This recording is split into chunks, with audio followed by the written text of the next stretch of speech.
Good morning, ladies and gentlemen. This is Juan from All Solar Cleaning Services for Orlando. I'm going to show you one of the reasons, important part of giving your solar panels a good cleanup at least once a year. Why? Because the rain might be clean some of the stuff in here, but realistically, it's not. As you can see here, this is rain, right?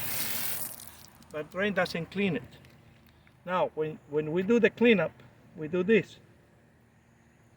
I'm doing it by hand, but we do a special equipment to clean it. You see here? And that's where the connectors are. That's where all the electricity comes out and also goes here. The panels also are dirty. So you can see all the way here how dirty they are. So we will be doing a cleaning, and you're gonna see the difference between here and there.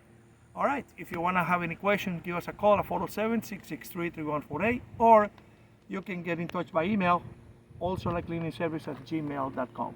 Thank you. Have a good day.